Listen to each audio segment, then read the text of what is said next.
Hello, nerdy romantics. So let's get back to our discussion on Black Panther 2 Wakanda Forever. In this part of our discussion, we will continue what we've been talking about with regard to women left behind after war.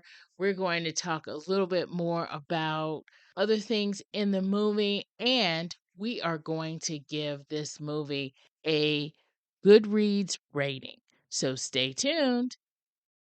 This is the Nerdy Romantics Podcast, and I'm your host, Y.M. Nelson.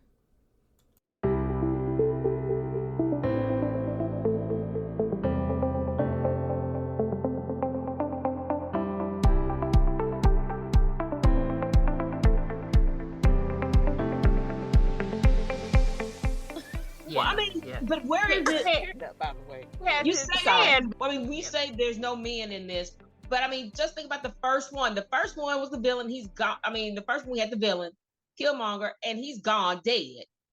And you had T'Challa. Other than that, there was no major. He was there, but he was not really a major character. He was at first we thought was going to be a villain, but more of an antagonist to T'Challa. But that's it. You only really had 3 guys in the first one. Besides, I mean, they're in Wakanda as Wakanda people, as their roles were bigger. So it's not that I'm not literally counting people. I'm talking about the movie was basically like it was a lot of women, and men. Even the people that were like with the guy with his little wings or whatever, they were women. Namor. You know, I know there was a guy there too, but. And I'm not saying anything was wrong about it. I'm just saying that I noticed, and it was I just felt weird. I was like, is there something here that's going on? Now, had they explained that all the men died in the first one, then I would have been like, okay. But it was weird. I in my mind, I wondered, was it done on purpose? And I think also because they introduced a new female character that I wasn't a fan of too. I was like, that whole little setting with the 3 of them and all that, I didn't like that. It felt forced and it felt right. And so I just, it didn't work for me. But I think, again, it's all about where we are in our lives and what we, come up against this stuff and how we feel. But I did notice that. I was just like, wow. And some of the jokes and some of the things, it's just, I don't know. Yeah. Even the posters have all women in it. I see. I didn't notice that. There's 2 men in the back. Yeah, they're in the back. Yeah, Perry, you were trying to say something earlier. Yeah, so I think the feminist stuff in this movie is very much an extension of the first movie. I think if you watch that first movie again, it's subversively a very feminist movie. It's very celebratory of women, Black women especially, and you've got. The only reason T'Challa is able to rise up against Killmonger in the end is because of the role that the women play in that movie. Between Ramonda and Shuri and Nakia and Okoye, they're the ones who rise up and lift him up so that he's able to come back. And if you look at it, it's almost that entire movie. It's a failure of male leadership. Starting with T'Chaka killing off his brother, which leads to the creation of Killmonger. Ross, representative of America and the CIA, building up Killmonger, giving him the training he needs to become this threat. Claw being this colonial idea that also helps lead to the creation of Killmonger and gives him the idea for his plan. And then you've got Zuri as well, Forrest Whitaker's character, who was participating in maintaining this lie in order to preserve the status quo. And you have M'Baku, who's kind of, he sees all of this fail all around him, right? I mean, all the male characters, T'Challa dies, Killmonger dies, W'Kabi, Daniel Kaluuya's character, it ends up participating in Killmonger's revolution and gets sentenced to prison because of it, like they mentioned in this movie. So, now it's all left to, and I think, I'm not sure if it was Marcy or Stacey who mentioned this, but I thought it was a great point that this is women who have to clean up the mess that failed male leadership created. And I thought that was, I didn't realize that theme at first, but now that you were talking about that, it really kind of unlocked that idea for me. So it totally tracks for me why you have all these women taking up the mantle here after, and I think M'Baku, yeah, he's there, but I think he comes to realize he saw what happened. And yes, it could have been developed more. I'll definitely grant you that. But I think that's why he takes on more of this role of an advisor to Shuri. Because there's that scene at Ramonda's grave when Shuri says to him, she's like, what, you think I'm just a child who scoffs at tradition? And he tells her, he's like, I think you've got, I can't remember exactly what he said, but he said something like, life is taking far too much from you. Yes, exactly. Yeah. He realizes that he's not the one who should be leading. And I think I grant you that could have been developed more, but I think that is what is driving his character, is that he realizes his power is in supporting the new female leadership, as opposed to trying to continue to preserve this tradition that has not worked. But do you think then, if that's the case, it seems to me that it's going to end as soon as the little boy turns of age or whatever. So again, could we not have maybe had a daughter if we're going to continue? Like, because to me, again, it falls back. Oh, we're supported. We're women. We're here to support you men doing it, because it's going to keep going down the line of men, whatever. So I feel like, well, why can't he be raised differently to be more of a to have the perspective of M'Baku kind of, and he be a different kind of Black Panther? I think that's already been established in the way that his parents chose to raise him, I think, and not immediately introduce him as a prince. I think all of that is indicative that his path will be different than the one his father had to take. And I think there's room for that story and still have Shuri be Black Panther at this moment. I think the thing is that we have to remember that Black Panther is a mantle. It is not a permanency of any person, and that it will likely transfer again, potentially before it even gets to him. It may transfer again. So I think that we have to recognize that this is a phase. This is part of the rebuilding of a country that had been devastated in some ways. And I think it's just indicative of that, of a part of an arc. It's not the end. It's a part of an arc. And I think it's what a lot of second movies have to do, which is introduce all these other people. So Namor, what Okoye will become, all of those things. Some movie has to do it. Let's be honest. Iron Man 2 wasn't that great either. I think there's a Thor. There's a couple of I loved all of them. Trash. That second one particularly. So I think that there's just a moment, unfortunately, the second Thor is forgettable, where the second movie has to do a lot of heavy lifting. I think we all agree the third with that. won't, because the third gets to settle back into the groove. But I also think when you think about the franchise of Thor and Valkyrie taking over as another female taking over for a devastated country, I think at some point, I don't think it's atypical of the genre to see female leadership. And so I think it didn't surprise me. So let me ask you. Go ahead. Oh, sorry. Just about the young T'Challa. I think it's too soon to say whether or not you're right. It has that potential to go that way, but at the moment, I think it's too soon to say for sure that they're just going back to the old ways of doing things. We'll have to see how that plays out in future movies. You might be proven right. I don't know, but I think it's too early to say right now. But I think it also would have left it more open if they had just gone with him having a daughter. Then you really don't know where they're going to go. Yeah, I think you're right. I think having a daughter would have been better. But I think what they wanted to do is they wanted to have a way to bring T'Challa back without bringing T'Challa back. So it's kind of a case of trying to have it both ways, where they're trying to satisfy the people who think you should have recast, but they're also trying to satisfy the people who think the role should have been left with Chadwick. So I think they're trying to square that circle a little bit, and it's a bit of ass covering. It's a bit of ass covering. I will definitely grant you that. And yeah, it would have been more impactful to that theme if he had a daughter, or if they didn't have a child at all. If it is just this is Shuri, she's the Black Panther now, and that's how it's going to be going forward. She gets killed in episode 3, and then we know. Okay, so then so Lord. I wanted to ask y'all about Riri, because this is one of the things that I guess bothered me. And I know the movie was already too long, so they can't explain everything. But y'all, when she was in the room with Angela Bassett and they needed help, I guess she was trying to keep her shields up or everything. I don't remember. And she was like, "Can I help?" or whatever. Angela Bassett's like, "Sure."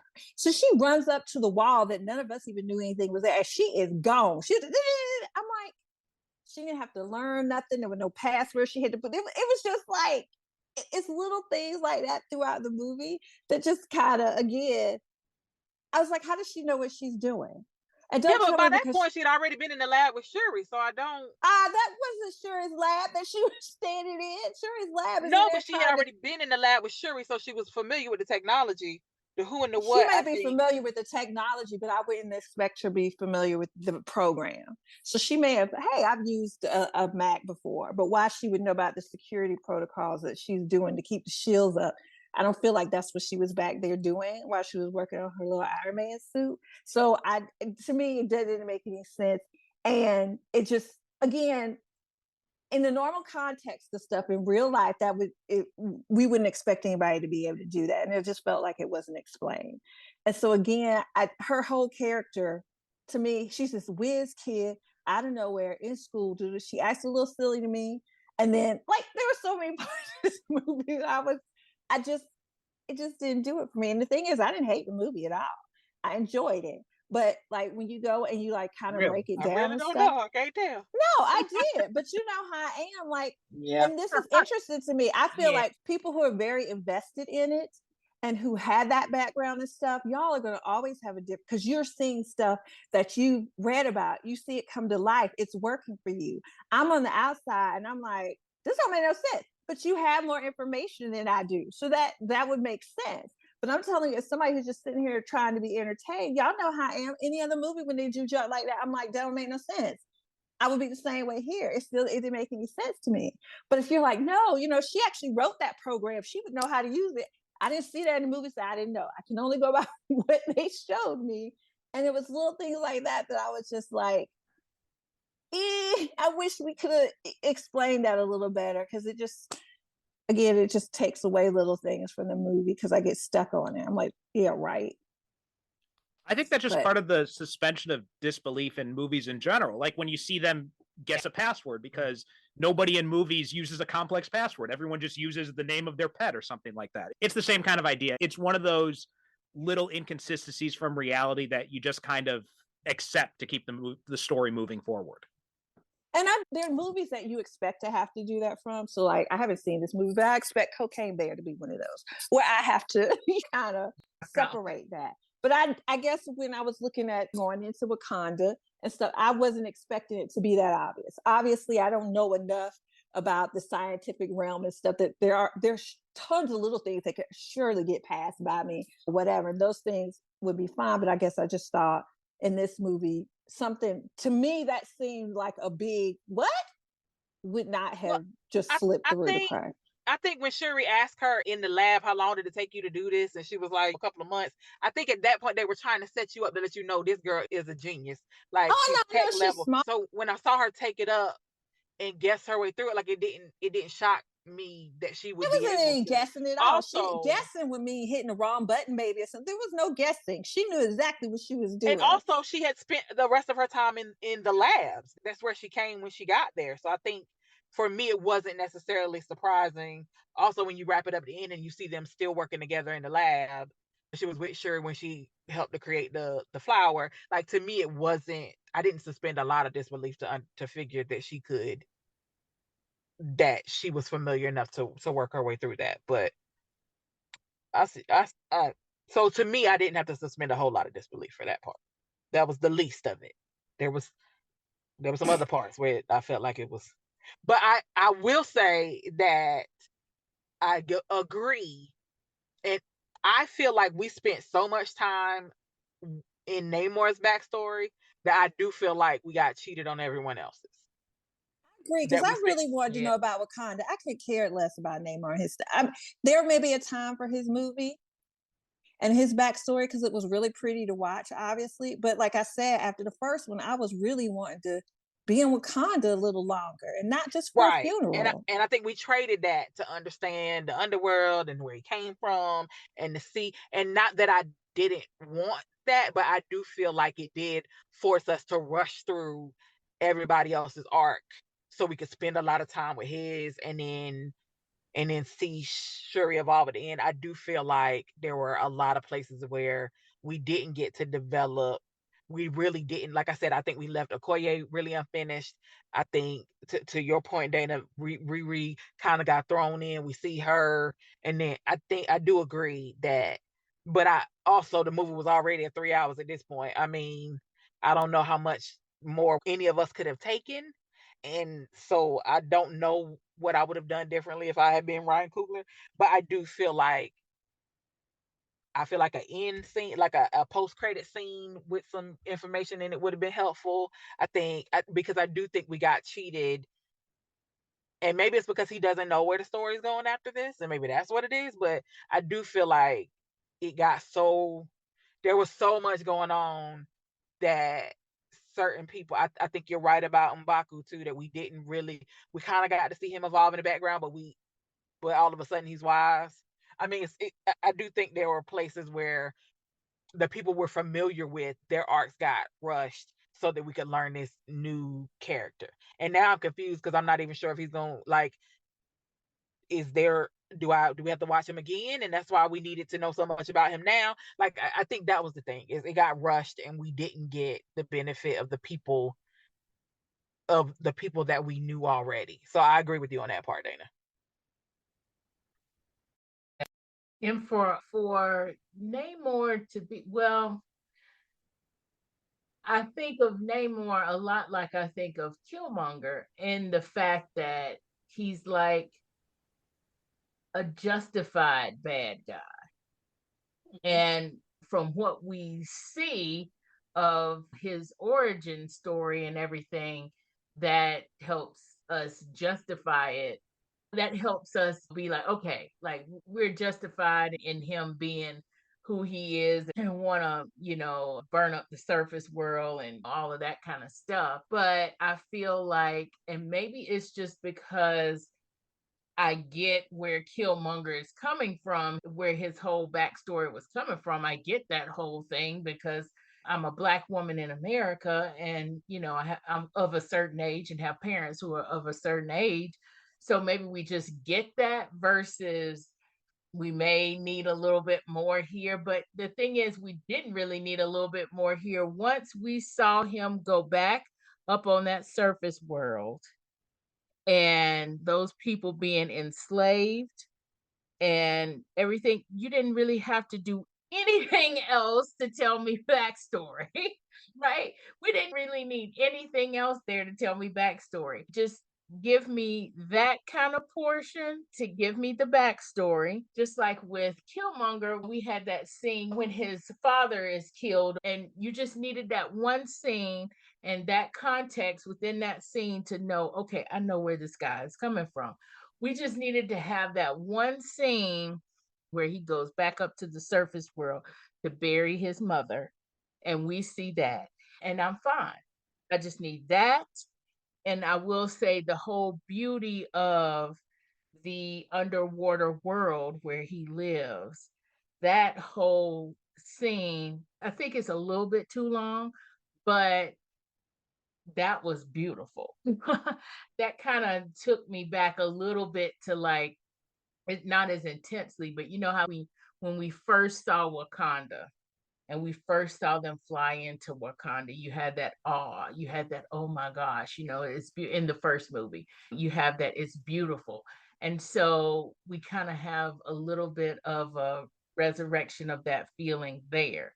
Now, to me, those scenes are the necessary scenes to me to just establish his character, and then I'm done. And then we could have spent that time with the other characters that we feel we got shorted on. That's just my opinion. What do y'all think? Yeah, I think you're right. Killmonger's origin story was told very expertly and succinctly in that first movie. We get everything we need to know about him in just those two scenes. Now, and we didn't need that much time on Namor.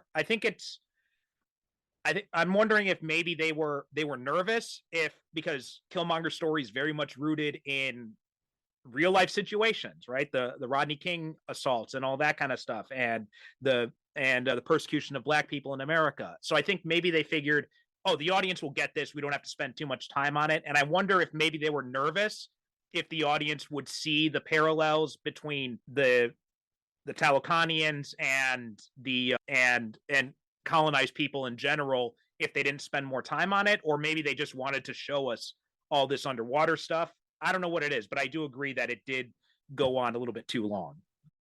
Yeah, and if you're less educated, yes, we may need to know that. Or if you're reading these whitewashed, history books that they're throwing out there in schools, yeah, maybe you need to know that.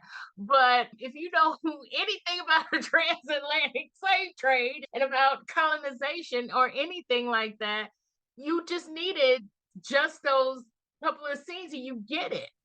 And I think you're right. Maybe they think the people who are coming to watch this, we may need to handhold a little bit because they're not getting the truth in their school. I don't know what it is.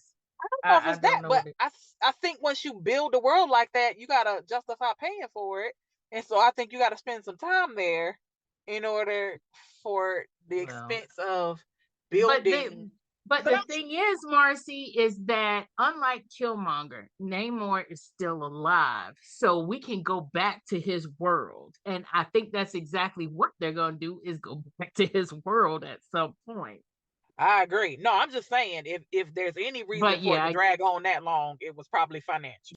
Yeah. Oh, yeah. I agree. Yeah. I think. Oh yeah, totally. It would have been. I would have liked to save a lot of that extended Namor stuff for his own movie, which I don't think they've announced anything like that, but if they do one, that was where I think that stuff would be better served. You introduce him here, you give him a little taste of what his motivations are, and then you expand on it in another movie. I think would have been better. I agree. Disagree. I really liked when they showed. Wow. Okay, Stacey, tell us why. I mean, I just like the fact that you see what he is trying to protect, basically. And I like the fact that I knew the history, so I didn't really need that much. But I think there's a lot of people who don't know the history and they want to have the same kind of feeling as Killmonger. And if you don't understand his history of his people and how they came to be there underwater and having to go there, I think it loses some of his character of what he's fighting for, why he's fighting for it. And I think they did need to do it for most people out there. I mean, I knew about history, so it really didn't need it, but I think you needed that to kind of bring that in, to have that Killmonger aspect. You didn't need as much for Killmonger because what we see constantly, we see that constantly on TV every day about all the issues with police brutality. I mean, we've seen all that's happening, and we see that on different TV shows. If you are, we can see that. But unless you follow history, unless you paid attention to your history lessons, and depending on which state you came from, you may not have heard anything at all. That's what I was saying about the whitewashed. Yeah. It would have been whitewashed. So I think they did need that. Now, to say that the rest of it is rushed, there's not a way, to me, if you're going to keep that in there, no, it's not going to be rushed. It's already close to 3-hour long movie. Is we have Wakanda, the series, and we do that kind of a thing. That's the only way I can think to get everything that we've said. Like, we need more time with this, we need more time with that. It's already 3 hours. Even if we took that part with Namor's out, we still wouldn't have gotten everything we wanted. And like, I would like the world of Wakanda, and we just have a limited series and just see how the life of the Wakandian goes. I mean, we have Disney Plus. They can make it happen if they wanted to. But I think that really we needed that in there. For those people who don't know that history, they probably think, well, why is he fighting for it? They're just living under the water like Little Mermaid. I mean, you don't know. Right, exactly. I think they really needed that. And you can see how... I feel like it was slow, though. I feel like we could have paced it differently. Yes, it could have been sped up. It was slow going. It was slow, but at the same time, I really think it was needed. Because I also think they're trying to pull in somewhat of a different audience too into it as more. So there is going to be a Wakanda TV show. That was in the works for a while now. I think after Boseman's death, they had to kind of scramble a little bit to revise the script because there was already a script in place that was going to feature Chadwick in the lead role, and it was going to be focused on him being gone for 5 years in the blip. Then he comes back and he's got a son. So now it was going to be him trying to connect with his son after being gone for 5 years. And it was still going to involve Namor. So it's basically he has to save the world while he's got his son there with them. So maybe a bit of a Mandalorian, Lone Wolf and Cub feel. And then Boseman died suddenly, and so then they had to rewrite the whole script. So I think the development that was already probably in progress for the Wakanda TV show was probably sidelined, but I think that is still in the works to come down later on soon. So we'll be getting more of that soon. Oh, that's interesting to know. I didn't know that. But to Dana's very earlier point, there are a group of us rabid fans out there, or a group of us that follow these and love the Easter eggs and the connectivity in these. And if you watch this, you would realize, because there is a mention of, we haven't seen you in 6 years for Nakia kind of thing. And so if you don't know that whole thing and all that going on, then yeah. So there is that. And sometimes us rabid fans tend to look for Easter eggs more than we look at the movie as a movie and as a bit of entertainment. And this is a continuity issue, which is what I'm assuming that you're were saying about. It seems like it would be a continuity issue, which I didn't even notice that, right? Because I'm too busy trying to find Easter eggs with other things. So it's good to have that other perspective. But we've been talking a lot about this movie, y'all, and like half of the stuff that I wanted to talk about, we haven't even touched. But we've got a really, really involved podcast episode here. And I just kind of want to go around and instead of going through all of the other things that we want to talk about, just is there anything for any of you that maybe we haven't touched on that you wanted to remark on? And Corey, since it's been a while since we heard you, I'm sorry. You know how we do. We drown y'all out. But Corey, is there anything that we haven't touched on that you wanted to touch on? Well, for starters, I'm enjoying this whole thing because I love a good debate. I love when not when necessarily when people go at each other, but there's just a nice conversation happening, seeing But it's all from love there. multiple It's all points of love. view. Oh yeah, yeah, yeah. It's all love, multiple points of view, and all that kind of stuff. I think is great because some of the things that one person may say, someone else comes along and may enlighten them to go, oh, I didn't think about it that way, or whatever, that kind of thing. So I was just going to say that the only thing that I am looking forward to, or the thing that I wanted to talk about, was like, what's going to happen next? Everybody wants to know what's going to happen next. And when you look at the ending and you look at the post credit scenes with his son, first of all, for me, I was like, where did they find this child? Because he looks like he was born from Chadwick. Like, is he a relative of Right? his? Is he like a Exactly. distant, like spitting image of him from his eyes to his nose and the way that he was talking? That I was like, this is like a perfect casting for someone to take on that role if they were thinking about recasting or if they were thinking about putting someone else into the Black Panther suit. I thought that that was really amazing. It was very touching. And I also wanted to talk about the fact that I think this whole movie is basically a tribute to Chadwick. I felt like it was a way for us to remember him, a way for us to mourn him, and a way for us to appreciate the things that he brought to this franchise. I think that they did Yeah. a really well job from the beginning to the end with his son. I felt like they did a really delicate job with the way that they did it with respect to Chadwick's family. I think that that's part of the reason why they probably didn't recast is because they wanted to be respectful of the family. I think that the family probably had a lot of say so as to what was being done with the legacy of Chadwick Boseman and what was being done with the legacy of Black Panther. And I really feel like they did a wonderful job. Like my dad was saying that to me when he was telling me about it, was that was the most the thing that he took away the most from watching this movie was just how they were able to handle such a tragic situation that Ryan Coogler had to deal with coming off of the original Black Panther. So I just wanted to say that I just really feel like they did a really good job, and I'm really looking forward to see what they do next. And I think that they still have a huge challenge ahead of them, just like they did with this one, but maybe not so much because there is a glimpse of what could happen with showing his son. We didn't know what we were getting into when we saw this movie. We had no inclination after seeing the first one of what was going to, we just thought we were going to have more of what we already had, right?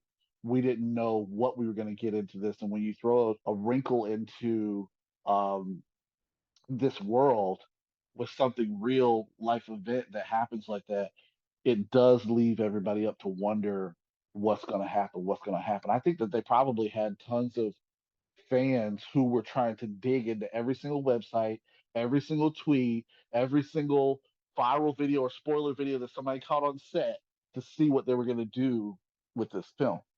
I don't think you're necessarily going to have that with the next film. So I'm really interested to see where they go from here. How long is it going to take before we get the next one?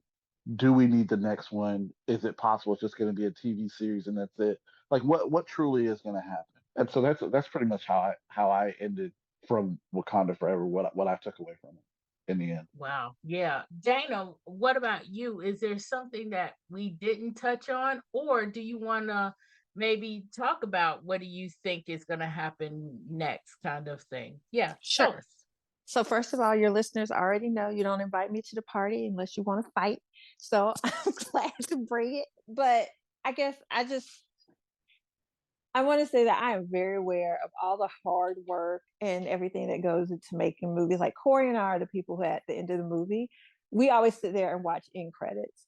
And it's funny because we actually had somebody walk up to us and tell us one time, "Oh, there's no end scene, you can leave." And we're like, "Why would you tell us that we're not sitting here watching for an end scene? We like to see all the names and all the people that spent their time working on a movie like this." So I know Marcy laughed when I said like I liked the movie. I did like the movie. It's just that we're sitting up here talking about it, and it's easier to be an armchair critic and say the things that I spotted and didn't like or made me feel some kind of way. But I do appreciate all the hard work and the talent and the stuff that went into creating this film and the film before it. In terms of what happens next, there are a lot of things that were said tonight. Now I don't know what I want to have happen next. Initially, I was not interested in continuing Namor's journey. It was kind of weird because I guess I'm used to having a villain, we fight him, and then move on to the next one and the next story. But it definitely seems like this one will be continued. And so I don't really know what to think of that because I don't know that I want to continue. I'm not sure. And then the whole thing with his son. It's funny because I think a lot of people did this. I know I did. At the end, I was like, did Chadwick Boseman have kids? I didn't think he had any children, so I had to go and look it up too. Right. So honestly, I don't know. Like again, because I don't know all the additional stuff. To me, I'm more of a tell me what you want to do, and I'll let you know if I'm interested. Versus telling you where I want you to go with this. I'm not invested enough in this story to really say what I want to have happen. Versus I'll let you do it, and I'll tell you if I like it or not. So Okay. Kind of, All right, that's fair. That's fair. Marcy, what about you? Is there something that we didn't bring up that you want to bring up? And or do you want to tell us what you think about what will happen next? So I also wanna give some credit to Ryan Coogler for the bravery of killing Ramonda in the midst of everything else, because I think it was a bold choice in the scheme of things to add that to the list of people. And of course, it is a Marvel superhero. People come back all the time. But I think that there was bravery in the decision to do that, knowing how beloved the character was. To Dana's point, the difference is when I go into a movie, I'm going for what the movie's giving me, right? So I don't necessarily look for logic or any of those things. I go to see what the filmmaker is gonna give me. And so I appreciated everything they gave me. I loved all of the Black girl magic. I loved seeing women, especially young women, in places of power and in technology, and reminding young Black girls that we can be in the lab. I think that's part of representation. I was here for it. I'm super excited to see Ironheart and where that goes. And I'm also interested. I mean, do I think we need another movie? Yes. because I want to see where we go next. And I'm with Dana in that I don't have a particular path in mind, except that I want to see where all of these characters go next. And I hope that it includes more of the stories that I think we missed in this one. I'm counting this as every other number 2 in the franchise, as it's kind of like the the restructuring year on an NBA team. You're not gonna win necessarily as many games as you hope because you got to rebuild your team. And that's kind of what the second movie in any franchise really is, trying to bring the story along so that you can keep the story moving. I don't know what's next, but I'm excited to see what's going to be next. And I'm excited to see both big screen and small screen what happens. Like Stacey said, we got Disney Plus. I'm here for anything they put out there. I'm probably going to watch it. But if there's a Black Panther 3, I'm here for it. If there's a Midnight Angel, I'm here for it. I'm here for however they want to deliver it to me. I'm here for it. All right. Harry, what about you? Is there something that we didn't bring up that you wanted to bring up, and or tell us about where you think it's going next? So I kind of want to do both. First off, how badass was Ramonda in that opening scene at the UN? Right? I mean, that was just Yes. He was awesome. We have not talked about that yet, but that scene deserves an Oscar just for that scene alone. Like, she was just on fire there. I loved it. That may be my favorite scene in the movie, actually, now that I think about it. It was also great. We didn't really talk, but we saw Killmonger come back too. That was something that I expected. And when it happened, I freaked out in the theater because I was so excited to see him on the ancestral plane like that. You were not the only one. And some in my theater did that too. And also Julia Louis-Dreyfus coming in again as Val. This is now the third or fourth time she's popped up in the MCU. I love her character so much. She's every bit as evil and as sarcastic and quick-witted as she was in Veep, and I'm completely here for all of that. Going forward, they've got Avengers Secret War and Kang Dynasty on the schedule, and those are going to involve time travel and alternate universes. So I think it's very likely we'll see Toussaint as an adult as Black Panther. Whether or not he stays on permanently or if it's just temporarily, I think it's something that we can definitely count on seeing. Interesting thoughts. Stacey, for you, was there something that we didn't get to that you wanted to talk about? And or where do you think that this is going next? Or what do you want to see happen next? Well, Perry just mentioned that first scene with their the UN, and just how, especially with the representative from France was talking about all the things they were talking about. Wakanda should have all this, and what would they do if they have all, and all the time they're doing all this stuff in the background, and just how the whole thing, I think that comes along with colonialism, trying to destabilize Wakanda's government to get what they have. And for all those years, they had that. They always had that technology, and they never did anything against the world during that whole entire time. But now they know that Wakanda has it. Let's destroy it. Let's destabilize the government. Let's take everything from them. And I was one of the things that's why, in a way, I was rooting for Namor, in the sense that yes. You and Wakanda should join forces and destroy everything.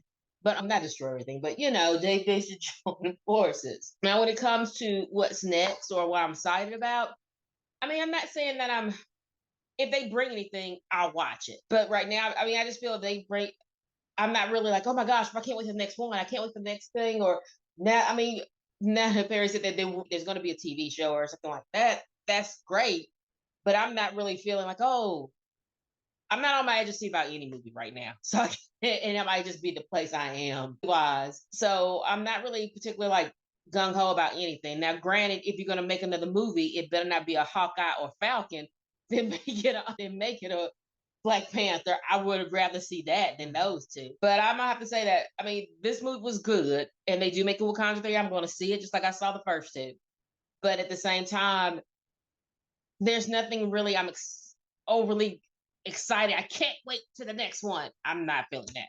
But I'm not feeling like that about anything right now. So, hey. But it's funny because you mentioned Hawkeye and Falcon, and my thing with when I first kind of before the hype happened in the first Black Panther movie, before all that hype, I was kind of like, wow, they're gonna do Black Panther, and Falcon was actually the first Black superhero. People were like being all very pro-Black about Black Panther, and I was like, but Falcon came first. So I was having that kind of moment, but quickly got over that. But you're right. If they do a Hawkeye movie, I don't think I'll be going to see that. But finish the series, so I'm just saying I don't want to see a movie either. Yeah, I'm not, for that, but it is what it is. Part of it is always marketing and how much money can we get for this. But for me, I want to really piggyback on what you were saying about colonialism, Stacey, and about the exploitation of resources and period, about that first scene with Queen Ramonda. I said, yep. I said, this is really the jewel, I guess, behind this movie. Like, this is the part that people are not going to talk about, but this is so needed, especially in our context in our world today.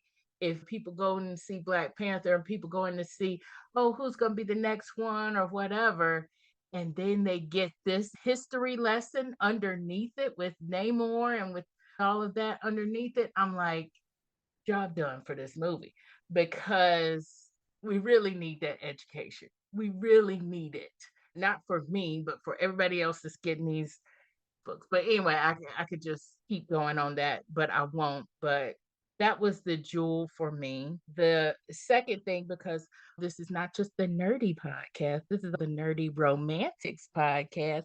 So, Miss Romance Writer is going to talk about how gorgeous Mbaku is, and how I love me a big dude like that. But yes, I was all here for that. And I was also all here to see Michael B. Jordan on the astral plane. Yes, thank you very much. I loved it. But then there's also that kind of connection a little bit that Shuri and Namor kind of have before things get all crazy. When he's showing her his world and stuff that he has to protect it. And I was kind of thinking, when you say queen, that's kind of how I was kind of seeing it. I was seeing like, yeah, that could happen. Like a queen and a king kind of thing go on there. Okay, I thought that too. I mean, I know that wasn't going to happen, but I was like, yeah, right. Let's bring resolution between our two cultures with a marriage, a political marriage. And we have I did feel like they were building something too. Yeah, I did. Yeah. I was scared they were. I didn't want them to. Oh gosh, Dana. Look, it was not about them falling in love and getting it on. It wasn't them falling in love like now. But I, especially now with what he's done. But at the same time, I was like, and this is how the political marriage will happen, and then we'll have aquatic Black Panthers. Oh, that sucks. And we'll take over the world.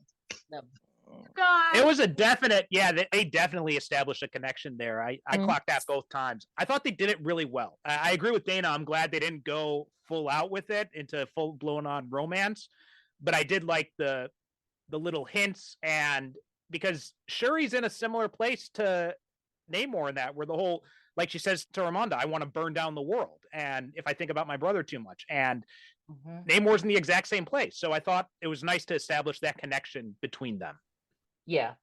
I like the fact that it was like maybe a little bit of inkling of like or whatever, but even more so the fact that they have the connection, because again, it kind of goes along with the whole colonialism and everything like that, and the whole way that divides people. And it is so needed that these two cultures needed to actually unite, to me. And by having that connection, it kind of facilitates that, uniting these cultures and that kind of thing, and the positiveness that actually could come out of it. Or burning the world down, as Stacey says. That could come out of it too, but whatever. Well, but yeah, I just want to Yeah. mention too about that is I just realized that is a flip on a post-colonial narrative that usually happens, right? So like all the European countries, they leave Africa and the different African countries are fighting each other and they're not paying attention to what's happening with the rest of the world. And even within, you know, different sea communities, right? The different, you know, Black communities and Hispanic communities turning on each other, or different Asian or turning on Asian communities turning against them, and all that kind of stuff going back and forth when they're not recognizing the real power struggles. So for Shuri at the end to say we shouldn't be fighting each other, we should be uniting, I thought was a really good message too. Yeah, exactly. Exactly what I'm trying to say there. Yeah, because the whole legacy of, to me, of colonialism and all of that is division. And it's affected us so much, and to see the coming together of cultures who have more alike than they even realize, right? You know, that was a little bit of a yay for me. But anyway, before we say goodbye, we always do a star rating on all of our stuff that we review. And again, as this is a reader focused podcast, even though this is a movie, I'm using the Goodreads rating here. And I want to go around and see what, based on what you thought overall, what star rating would you give this? So 1 star is you didn't like it. 2 stars, it was okay. 3 stars, you did like it. 4 stars, you really liked it. And 5 stars, it was amazing. And yes, you can give half stars if you want to give half stars. So why don't we start with Stacy? What would you rate this movie based on that? Okay, most definitely 4 stars. Okay. Any particular reason why you just for everything you said? Because it really probably exceeded my expectations for a sequel. And it did. I think what they did, straddle the line about the things about should we replace the actor or not, overall storyline, and how it kept my attention for the whole entire time. Because Marcy knows I do take over my mother when it comes to movies I watch in the house. So it kept my attention there still the whole time, entire time, and the second time watching it. And I just like going back to Wakanda. I mean, there are certain things, yes, I wish we did more of. Hopefully they'll do that in the TV show. They're going to be doing that. But I think the story was well told, and it, considering you having to replace an actor that died and how to do that, they did in a great way. I mean, I just think that they did it in such a way that, yes, we missed him, but at the same time, I can see the franchise keeps going regardless of whether he's dead or not. Okay. Also, that feeling of being in Wakanda is like, yes, it wasn't the same as the first one. I mean, we didn't, get the shirts and everything, but at the same time, when I see them out there fighting and everything, I'm just like, oh my gosh, go, go, go. So same feeling in a way. Mm-hmm. Yeah.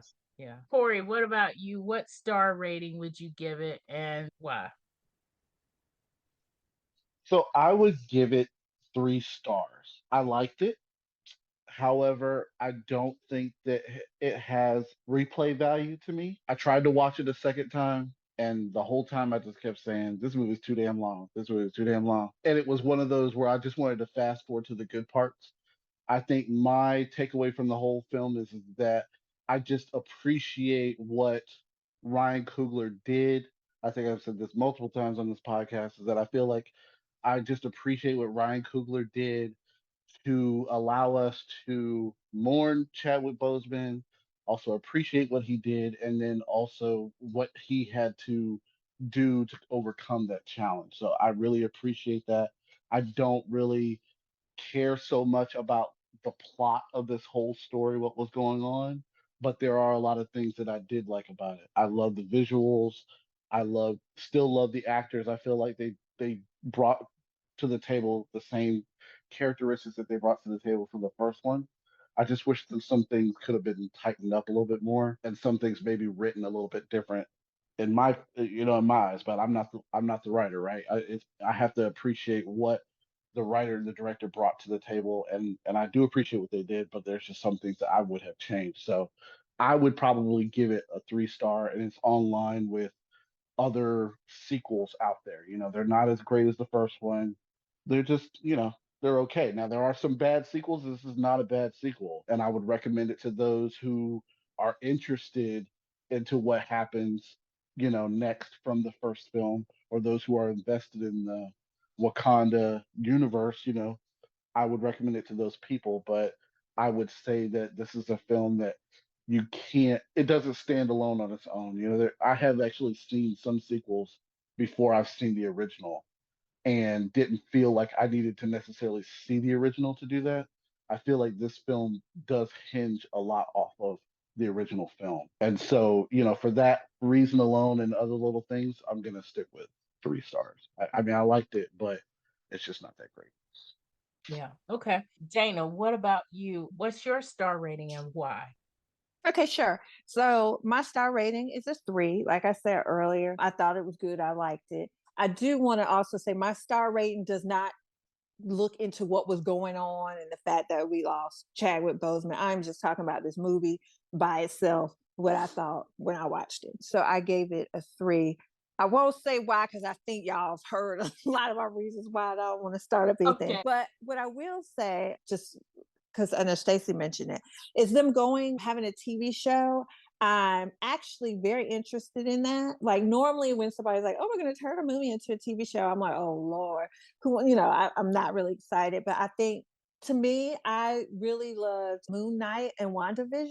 So I'm actually very excited to see what they do with Black Panther, because I feel like these Marvel TV shows, at least the ones that I've seen, I don't know what other ones, they've been really good. So I'm interested to see how that turns out. So I'm excited about that. Okay, cool. Mary, what about you? What's your star rating and why? I'm going to go with a 4. At the end of the first Black Panther, I really wanted to see how Wakanda would interact with the rest of the world. And I'm glad that we got a little bit of that. I would have liked to see more of that. And as other people have mentioned, it is a little bit long. Like we talked about, the Namor stuff drags a bit in the middle. The Riri stuff could have been cut down a little bit. So the movie does drag in places, and that's the main reason why I'm knocking it down. If it was a tighter movie, it probably would have gone to 4.5 or maybe even a 5. And for comparison's sake, the first Black Panther is definitely a 5 for me. Okay. Marcy, what about you? What's your star rating and why? So I'm going 4.25. I enjoyed it. I saw it twice in the movie theaters. I liked it for what it was. I actually wanted more Riri. So I'm excited to see where that goes. But I did enjoy visiting Namor's world and seeing something different and seeing the two connect. I did enjoy the way that the marvelly superhero part of the story evolved, as well as the nostalgic and poignant parts of the film as well. I was impressed by watching Shuri's journey. And again, I think that's one of those things where if you ever been somebody who's had a loss that felt like that, then I think watching that play out, I think was really important to me. And I think they handled that well. And so, yeah, I'm giving it 4.25 for the poignancy. And cause I enjoyed Riri all the time she was on the screen. I mean, I had a good time watching it, and I didn't realize it was 3 hours until it was all over. So for me, that'll give you a 4 or more. Yeah. And for me, I'm going to do 2-star ratings. And part of this is because I've been listening to all of you talk about it, and it's kind of changed what kind of made me think about this movie in 2 different ways. The first is I'm giving it a 4.5 for the movie's themes and those internal things that, like for instance, like Marcy was saying, how Shuri dealt with loss. I was actually hesitant about going to see this because of how that was going to play out.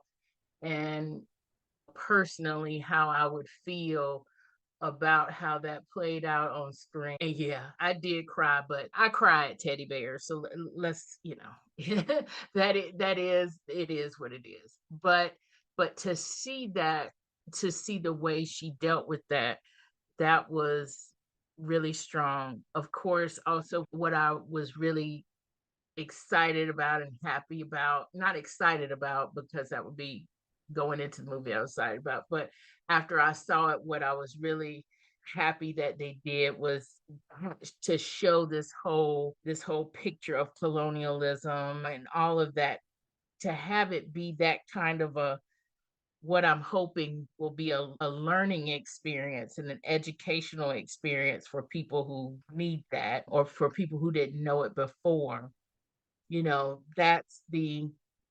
That was big for me. So for those reasons, it's 4.5 for me. As also part of the whole 4.5 was personally the whole sequence, Chadwick in the Marvel letters and everything like that, how they incorporated that. And we've talked about it here, how that was just like the most poignant and just like the best tribute that they could have done. And I love how they did that. As a marketing person, I love how they did that with their logo. Right?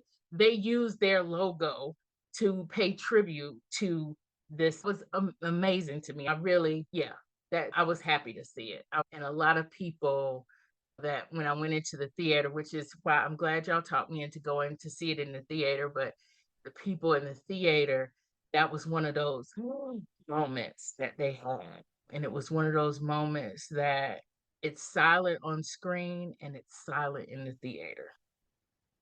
And it was amazing. It was almost kind of like a spiritual kind of experience at that point.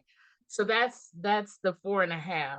But as a movie, as a superhero movie, and all that, the Marvel-y stuff, the nerdy stuff, I'm gonna give it a 3 for that. And to me, it felt the best parts were not the reason why I went to the movie as a superhero movie. The best parts were kind of transcending the whole superhero stuff. Good guy, bad guy. Does he have powers? Does she have powers? What are their powers? Let's see how that happens on screen, whatever. It was the things that give it the 4.5 for me, are like the beauty and the thematic things and the dramatic things that can happen, whether it's a Marvel movie or whether it's the newest drama that's done well out there, if that makes sense.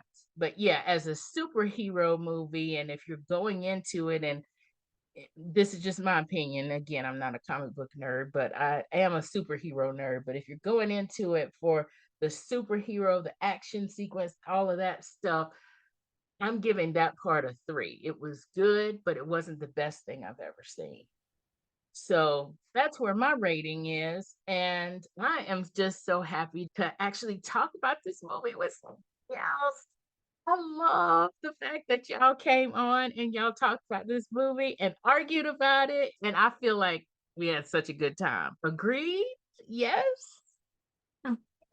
Yes. Yes. Absolutely. I agree. 1,000%. Always. Awesome. So I just want to say thank you for coming on and for talking with me about this. And I can't wait until the next thing. Dana, I will say I agree with you on the TV shows, as far as the TV shows go. As far as the Marvel TV shows go, they are done very well. I agree. They're amazing. And I want to talk with y'all about some of these TV shows. So hopefully y'all come back and talk with me about these Marvel TV shows. So thank you for coming on, everybody. Thank you for having us. Thanks. Thank you. Thank you. So that's all for this episode. If you want to get our show notes in your inbox, please consider signing up for our Nerdy Romantics newsletter. The sign-up form is at the bottom of each page on our new website. Thank you for listening.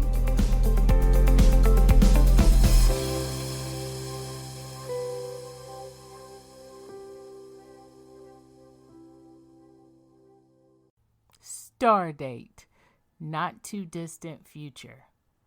Brandon is a diehard Trekkie. He's watched every Star Trek franchise episode multiple times. He has several cosplay and collectible uniforms in his closet. Commander Will Riker is his favorite cosplay character, and he's been to dozens of conventions. But he's never met or gotten in a fight with another Trekkie like Phoenix. Phoenix is looking forward to her first Star Trek convention until she meets Brandon. He's nothing like the Riker character she loves to hate. He's combative, socially awkward, and off-putting. But he's so adorable. Phoenix and Brandon keep running into each other, each time more heated than the next. With 3 days of convention to get through, will they get past the hostility and find what they know is there? Attraction and perhaps love? This is the premise of Stardate, a free e-story for my newsletter subscribers, available on February 1st. If you like Trekkie romance, romantic comedy, or just like to see a little grumpy sunshine trope, this story is for you. Go to ymnelson.com/subscribe and get your free copy.